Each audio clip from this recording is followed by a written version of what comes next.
قرآن پاک میں اللہ تبارک و تعالیٰ نے فرما دیا کہ نجات کی 4 شرطیں ہیں۔ ہمارے ذہنوں میں یہ بات بیٹھ گئی ہے، ہم نے یہ سمجھ لیا ہے کہ صرف کلمہ پڑھ لینا نجات کے لیے کافی ہے، صرف مسلمان ہونا ہی ہمیں نجات دے دے گا۔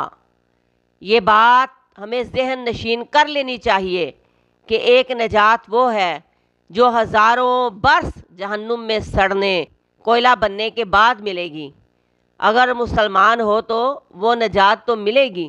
جس شخص کے دل میں رائی کے دانے کے برابر بھی ایمان ہوگا، وہ اپنے برے اعمال کی، اپنے گناہوں کی سزا بھگتنے کے بعد جہنم سے نکالا جائے گا اور جنت میں داخل کر دیا جائے گا۔ جب وہ جہنم سے نکالا جائے گا تو اس کا حال ایک جلے ہوئے کوئلے کی طرح ہوگا۔ نجات یہ نہیں ہے، بلکہ نجات تو وہ ہے کہ اللہ تبارک و تعالیٰ میدان حشر میں ہی ہماری مغفرت کا اعلان فرما دیں۔